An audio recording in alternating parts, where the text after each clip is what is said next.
جی سورۃ بقرہ اور آیت نمبر 122۔ یا بنی اسرائیل، اے بنی اسرائیل، اذکروا نعمتی اللتی، یاد کرو میری نعمت کو وہ جو کہ انعمت علیکم، انعام کی میں نے تم پر، وانی فضلتکم، اور بے شک میں نے فضیلت دی تم کو، علی العالمین، تمام جہان والوں پر۔ یا بنی، اے بیٹے، اسرا بندہ ایل اللہ کا، یعقوب علیہ السلام کا لقب تھا اسرائیل۔ یعقوب علیہ السلام کی جو آگے امت چلی اور آگے نبوت چلی، ان کی امت کو کہا جا رہا ہے اے بنی اسرائیل، یعنی بعض دفعہ بچوں کو ان کے آباء و اجداد کے نام سے پکارا جاتا ہے اور کہا جاتا ہے کہ تم اس دادا کی اولاد ہو، یا اس پردادا کی اولاد ہو، یا اس انسان کے بیٹے ہو، یا اس انسان کے بھتیجے ہو جو بہت سی خوبیوں کا مالک تھا۔ تو اصل میں یاد کروانا پڑتا ہے کہ تم نے آگے سے کون سی روش اختیار کر لی ہے، تم نے آگے سے اپنے آپ کو کس پتال میں گرا دیا، کس گناہ کے کام میں ملوث ہو گئے ہو، دیکھو تو صحیح تمہارے آباء و اجداد کن کن خوبیوں کے مالک تھے۔ تو حضرت یعقوب علیہ السلام کا یہ لقب تھا، اور ان کی جو امت تھی اب جو آپ صلی اللہ علیہ وسلم کے دور تک پہنچی تھی، انہیں کہا گیا کہ یاد کرو، اذکروا۔ ذکر کرنا یہ نہیں ہوتا کہ تسبیح پکڑ لی اور کسی کا نام جپ لیا 100 دفعہ یا 150 دفعہ۔ یاد کرنا ہوتا ہے کہ معلوم ہو، یاد رکھا جائے اس کو، اس کے احسان کو کہہ لیں یا اس کی خوبیوں کو کہہ لیں اور اسے محسوس کیا جائے۔ جیسے اللہ کا ذکر کیا ہے کہ وہ سمیع ہے، سنتا ہے، وہ میری بات بھی سنتا ہے، مجھے اس کو سنوانے کے لیے کسی اور کے رابطے کی ضرورت ہے۔ میں گناہ گار ہوں، خطا کار ہوں، سیاہ کار ہوں، ریا کار ہوں، گناہوں کے دلدل میں پھنسی ہوئی ہوں، لیکن بندی اس کی ہوں۔ جس لمحے بھی میں پلٹوں، جس لمحے بھی میں اس کو پکاروں، میرے شہرت کے بھی قریب ہے۔ مجھے یاد رکھنا چاہیے کہ وہ سنتا ہے، نیک کی بھی سنتا ہے اور بد کی بھی سنتا ہے، مظلوم کی بھی سنتا ہے، سب کی وہ سنتا ہے۔ مجھے یاد رکھنا چاہیے وہ بصیر ہے، وہ دیکھتا بھی ہے، وہ مجھے دیکھ رہا ہے، میں جس حال میں بھی ہوں، قرآن میں بھی آتا ہے جس شان میں بھی تم ہو تمہیں وہ دیکھ رہا ہے، جن کاموں میں بھی مشغول ہو وہ تمہیں دیکھ رہا ہے۔ یہ ہے اصل ذکر۔ جو بھی آپ ذکر کی تسبیح کریں، یہ جو کاؤنٹنگ کا چکر 1000 2000 دفعہ، کچھ تو مسنون تسبیحات ہیں جو نبی کریم صلی اللہ علیہ وسلم کی اتھینٹک حدیث سے ثابت ہے، لیکن بعض وظائف تو من گھڑت ہیں۔ ان کا ترجمہ پڑھیں، اس کی روح کو سمجھیں اور پھر جانیں کہ ہم کیا ذکر کر رہے ہیں، ہم کیا دہرا رہے ہیں۔ ہم اللہ کی خوبیوں کو دہراتے ہیں، اس کی عظمتوں کو دہراتے ہیں۔ جیسے کہ آپ دیکھ رہے ہیں کہ یہاں کیا یاد کرو، کیا ذکر کرو، نعمت اللہ، میری نعمتوں کو۔ کون سی؟ جو میں نے تم پہ انعام کی تھی۔ نعمتیں تو ان لمیٹڈ ہیں اور ساری خدا کی دی ہوئی نعمتیں ہیں، کوئی نعمت انسان کے اپنے اختیار میں نہیں، لیکن کہا گیا جو میں نے تم پہ انعام کی، وَأَنِّي فَضَّلْتُكُمْ عَلَى الْعَالَمِينَ، اور میں نے فضیلت دی تم کو تمام جہان والوں پر۔ یہاں پہ اتباع رسول کی تاکید ہے۔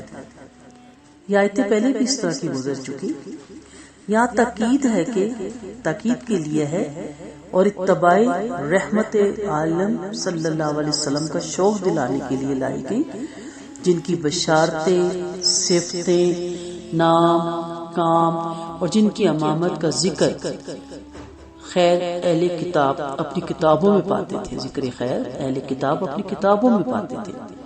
اللہ تعالیٰ نے انہیں تمام باتوں سے جو اس کی رحمتیں ہیں چھپانے سے ڈرایا اور حکم فرمایا کہ اپنے رب کی ہر طرح کی نعمتیں یاد رکھو اور اربوں سے ضد مت کرو، یہ تمہارے چچا زاد بھائی ہیں۔ اللہ نے انہیں اپنا آخری نبی صلی اللہ علیہ وسلم مبعوث فرمایا ہے، اور یہ زبردست نعمت انہیں ملی ہے، اس پر نہ جلو اور حسد اور بغض کی بنا پر ان کی تکذیب اور مخالفت نہ کرو کہ رحمت عالم صلی اللہ علیہ وسلم سے علیحدہ ہو جاؤ اور آخرت میں منہ کالا کر لو۔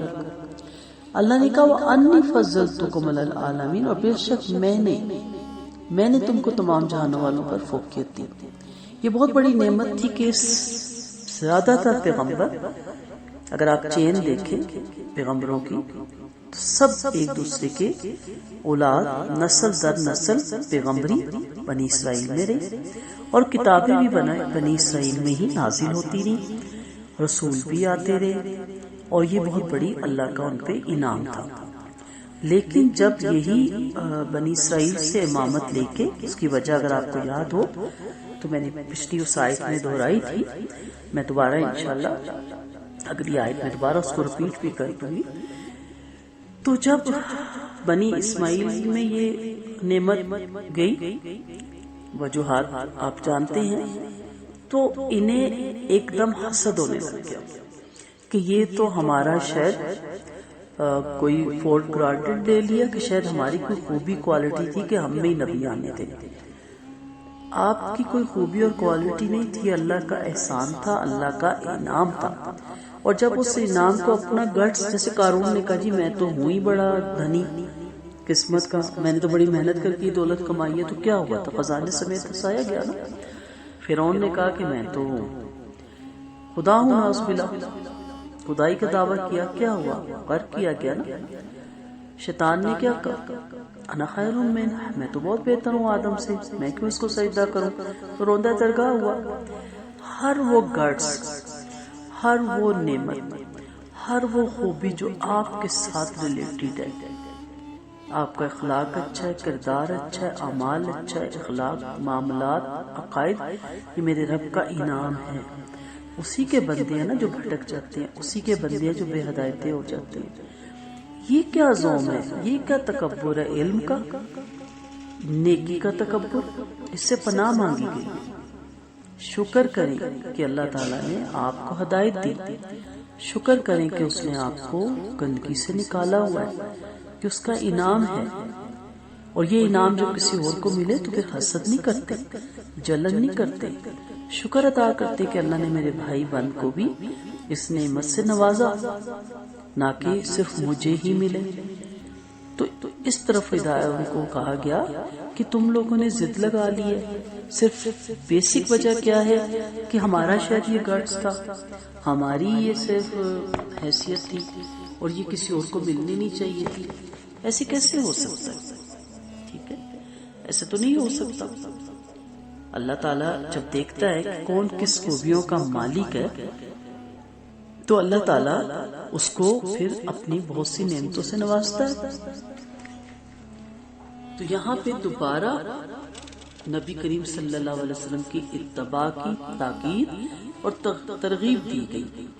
پہلے یہ سورۃ بقرہ آیت نمبر 47 اور 48 میں تفصیل سے بات ہوتی، تو کہا گیا کہ آپ کی صفت، نعمت، اسم پاک، شان اور جن کی امت کا تذکرہ یہ اپنی کتابوں میں لکھا ہوا پاتے ہیں، بنی اسرائیل کو تلقین کی گئی کہ ان باتوں کو، اور اللہ تعالیٰ نے ان پر جو انعامات فرمائے انہیں نہ چھپائیں، بلکہ ان تمام دینی اور دنیاوی نعمتوں کو یاد رکھیں جن سے اللہ تعالیٰ نے انہیں یہ اعزاز عطا فرمایا کہ اپنے پیغمبر آخر الزماں صلی اللہ علیہ وسلم کو ان میں مبعوث فرما دیا، اور یہ حسد، آپ کی مخالفت، تکذیب اور آپ کی تائید اور حمایت سے ان راہ پر انہیں آمادہ نہ کری۔ تو ہمارے لیے بھی اس میں یہی سبق ہے کہ کیا ہماری نعمتیں، اللہ کی دی ہوئی، اللہ کی دی ہوئی انعامات، ہر وہ نعمت، اگر ہم سانس بھی لے رہے ہیں تو اس کے حکم سے، اگر ہم صحت مند بھی ہیں تو اس کے حکم سے، اگر ہم چل رہے ہیں تو اس کے حکم سے، اگر ہم کما کے کسی مقام پہ پہنچ گئے تو اس کے حکم سے، لیکن تکبر کس چیز کا ہے؟ غرور کس چیز کا ہے؟ شکر یہ نہیں ہے کہ آپ نے صبح 100 دفعہ شکر کی تسبیح پڑھ دی اور سارا دن نہ شکروں کی طرح منہ لٹکائے پھرے۔ فلاں کا گھر دیکھا کتنے کنال کا اور ہمارا دیکھیں، فلاں کا کچن دیکھا کتنا زبردست بنا اور ہمارا دیکھیں، فلاں کا فریج دیکھا کیسا تھا اور ہمارا دیکھیں، فلاں کا دیکھا اس کو 12 چوڑیاں بنا کے دی سونے کی، میرے پاس ایک بھی نہیں۔ اس لیے نہیں ہے، جو ہے اس کا شکر۔ فلاں کے جوتے دیکھیں، آپ ان کو دیکھیں جن کے پاؤں نہیں ہیں، ٹھیک ہے؟ فلاں کی گاڑیاں دیکھتے ہیں، آپ ان کو دیکھیں جو ویل چیئر پہ ہیں، دیکھیں ان کو، شکر ادا کریں۔ شکر یہ نہیں ہے کہ تسبیح کر دی اور پھر سارا دن جلتے کڑتے سڑتے رہے، ٹھیک ہے؟ اور بڑے بے بسی کا شکر ہے اس کا، یہ شکر نہیں ہے۔ تو ذکر کا اصل طریقہ کار کیا ہے کہ ان نعمتوں کو یاد کرے۔ یا رب کہ تو چاہتا تو معذور پیدا کر سکتا تھا، تیرا شکر۔ اور میرے لیے تو اور آپ سب کے لیے سب سے بڑا شکر کہ اللہ تو نے ہمیں انسان کے نطفے میں پیدا کیا۔ اگر تم یہ نطفہ کسی اور کے اس میں ڈال دیتا، حیوان کے، تو میرا کیا اس میں عمل دخل تھا؟ اور پھر انسان کے نطفے کے بعد اللہ تیرا شکر کہ مسلمان ماں باپ کے سلب اور وطن سے میں پیدا ہوں۔ تو کسی کافر میں ڈال دیتا تو کیا میں ہدایت کی طرف آتی؟ کیا میں اپنا مذہب چھوڑتی؟ بہت مشکل ہے اپنا مذہب، لوگ عقیدہ نہیں چھوڑتے، مذہب تو بہت بڑی بات ہے۔ اور پھر سب سے بڑا اس کا احسان، ساری زندگی بھی سجدے میں سر رکھ لو نا تو آسان ہی ہوتا کہ نبی کریم صلی اللہ علیہ وسلم کا امتی بنایا۔ کیا یہ سب نعمتیں اس لیے دی کہ بنایا مجھے اشرف المخلوقات اور کام میرے انسانیت سے گرے ہوئے ہوں اور غرور آ جائے جوانی پہ، دولت پہ، اولاد پہ، مرتبے پہ، علم پہ، عبادت پہ؟ لوگوں کو تو عبادت کا بھی تکبر ہے، نیکیوں کا بھی تکبر ہے۔ بڑے آرام سے لوگ کہتے ہیں وہ جی میں تو بہت رائے خدا دیتے ہیں، روح کانپ جاتی ہے۔ میں کہتی ہوں بہا دیا، سب پہ پانی بہا دیا۔ میں تجھے کسی کو پریشان دیکھ نہیں سکتا، خاموش ہو جائے نا، جس رب کے لیے کر رہے ہیں وہ دیکھ رہے ہیں۔ دہرانا، جتلانا، بتانا، کسی کی عزت نفس مجروح کرنا، کیا مطلب ہے اس کا؟ کہ آپ کچھ نہیں، میں بڑی چیز ہوں۔